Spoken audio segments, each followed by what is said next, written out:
Welcome to this podcast on lawn problems encountered during the summer of 2010. My name is Pam Sherritt and I'm a sports turf specialist at The Ohio State University. This presentation was put together by the Turfgrass Science Group at Ohio State. This podcast is provided by the Ohio Lawn Care Association and sponsored by Dow AgroSciences. The summer of 2010 has been a hot and brutal year for turfgrass managers in the Midwest. Lawns have been inundated with weeds and many have lost grass cover due to the excessive heat and stress. Cool season turfgrasses get very stressed in the summer months because they prefer to grow in air temperatures between 60 and 75 degrees and soil temperatures between 50 and 65.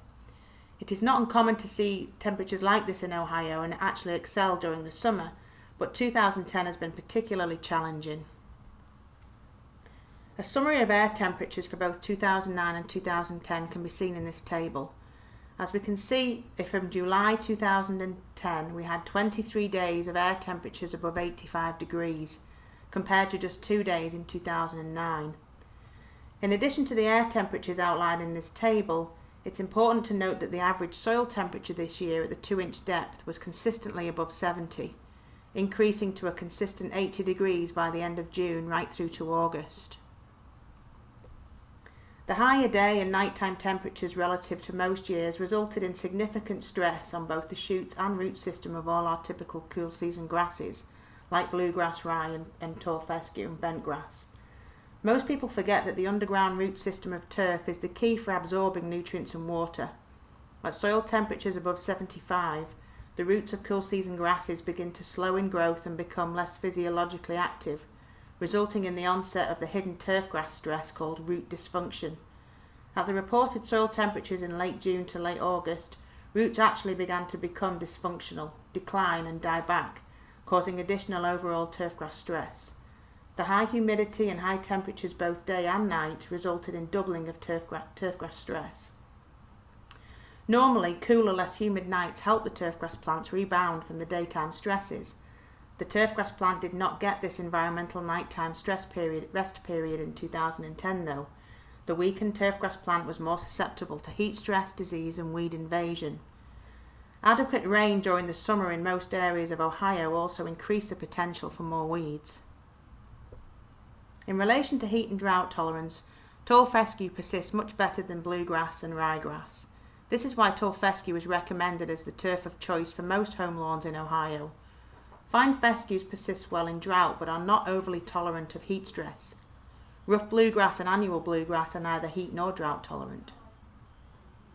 While timely rains have kept most grasses alive, green and growing this summer, when a dry spell hit in August, some non-irrigated perennial ryegrass and Kentucky bluegrass areas went dormant or died.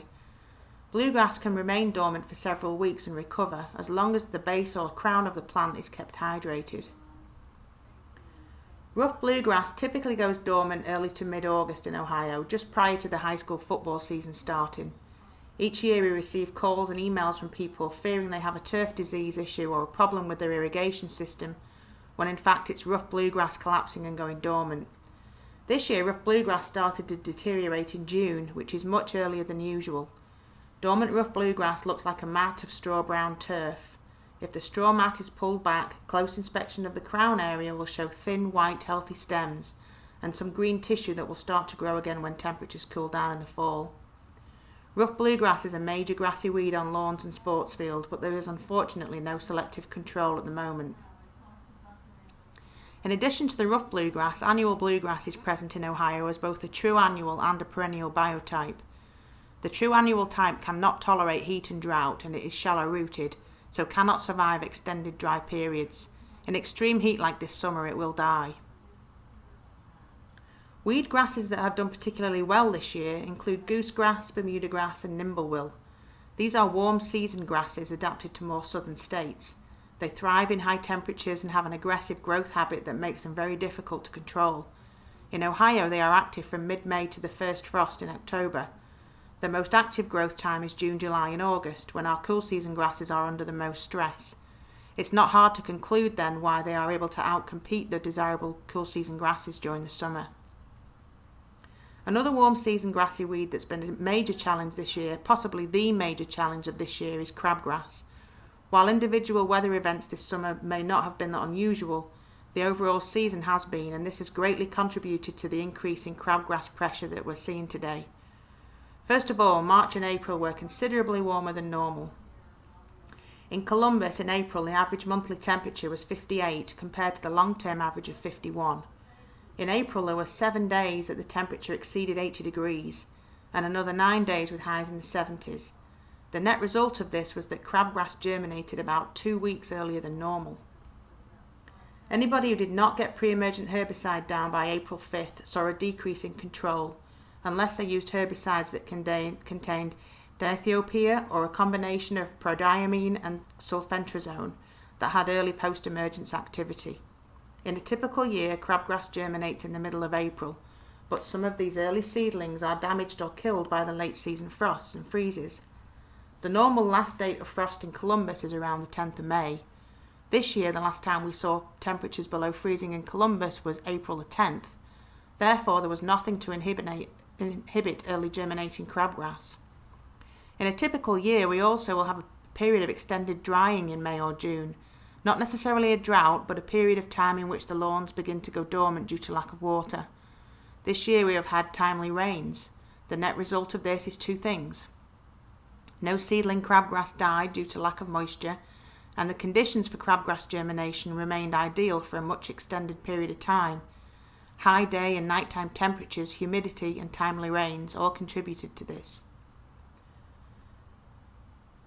Now it's in the middle or late summer, it's very warm, but it's unusual in that it continues to still be wet and we're getting timely rains. Cool season grasses are not particularly going dormant due to lack of rainfall. However, the temperatures are warm enough that cool season grasses are stressed and not necessarily thriving. Crabgrass, on the other hand, is a tropical warm season grass.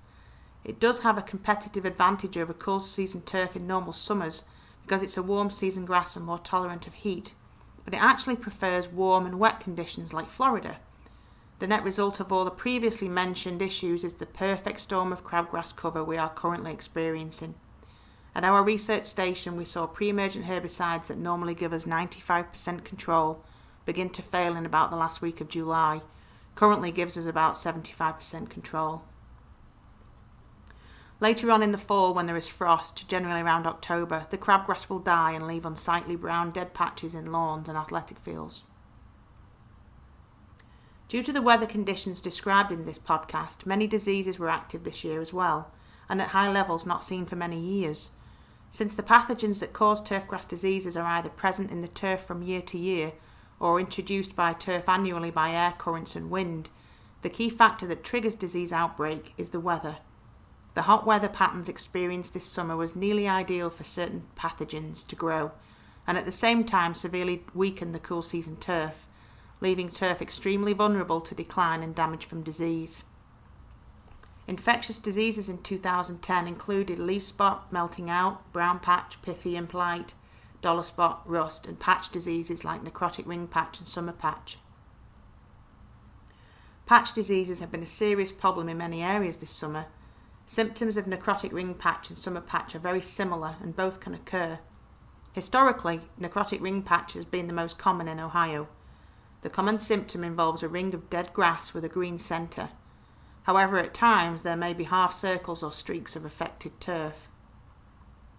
Since these diseases infect the crown and root system, there is reduced translocation of water from the soil to the top of the plant. During hot summer weather, the infected plants quickly die and wilt. The hotter and more severe the summer conditions, the more severe the symptoms and damage. Therefore, this has been a year with extensive development. Turf with a poor root system is particularly plagued by these disease patches. Factors that can lead to a poor or weak root system are sites with poor quality soil, compacted soil, excessive thatch, buried stone and building materials, or sites exposed to extreme heat such as south-facing hills, areas along streets and sidewalks, etc. These turf areas are the first to show symptoms and usually have the most severe cases of patch disease. Management of patch disease is difficult and there's often no easy way or quick solution. The following are some suggestions. Site preparation is key, reducing thatch, heavily core aerating, light frequent watering to stop plant wilt and heat stress, using a slow-release nitrogen, using resistant turfgrass cultivars, and then looking at fungicides to help. Other turf problems encountered this summer include drought and heat stress, mowing damage, traffic and wear, damage from excessive heat like car exhausts parked on lawns, metal or plastic items like pools and slip and slides left on lawns, chemical damage from misapplications of pesticides or fertilisers, and pet urine injury. As long as weather patterns are favourable for the different fungi and physiological problems to occur, the diseases and these turf issues will persist. However, with cooler temperatures and adequate rainfall, it will become clear when grass is dead and how much renovation is needed to restore lawns. To help determine this, check the crown of the turfgrass plant. This is at the base of the plant. Check for new leaves and green growth. The crown itself should be moist and a white colour.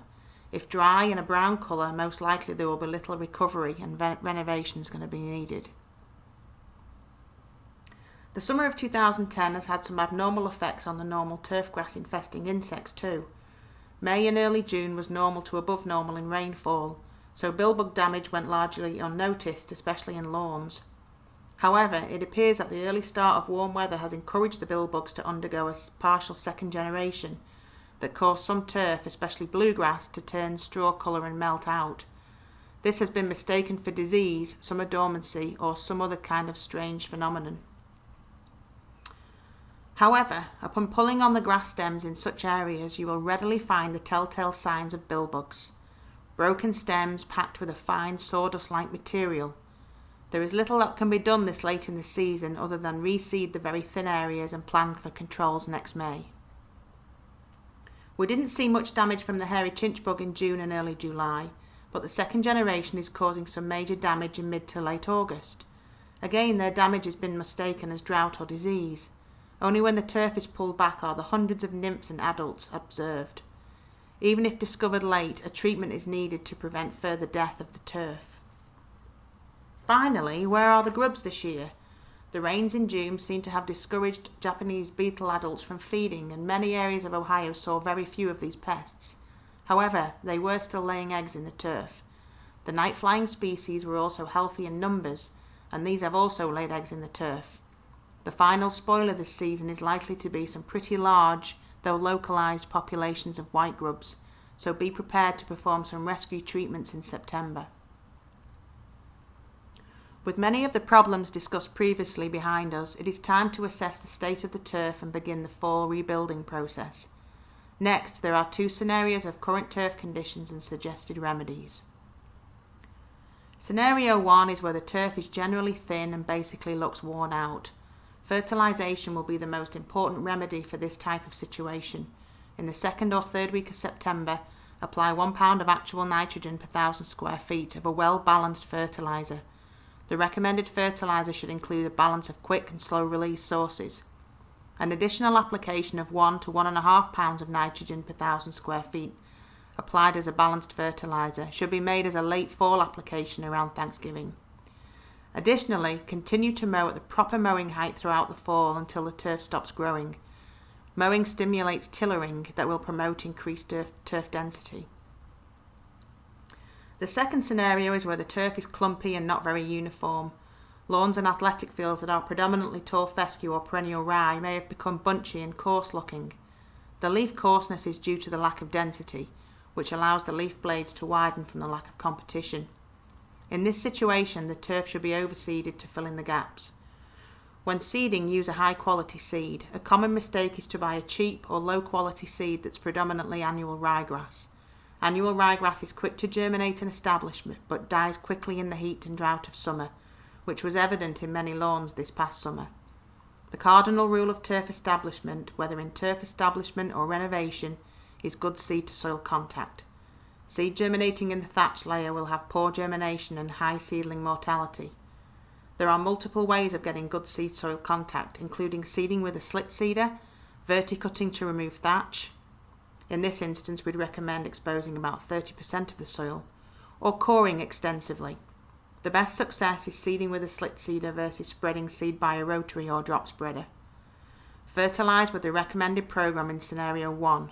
Once seedlings are established, mow frequently to promote tillering and increase density. In summary, the heat and humidity of 2010 have presented a huge challenge for turfgrass managers in the Midwest. Crabgrass and turfgrass diseases have thrived and have been extremely difficult to control. A strong fertilizer and seeding program this fall will help lawns and athletic fields to recover before winter.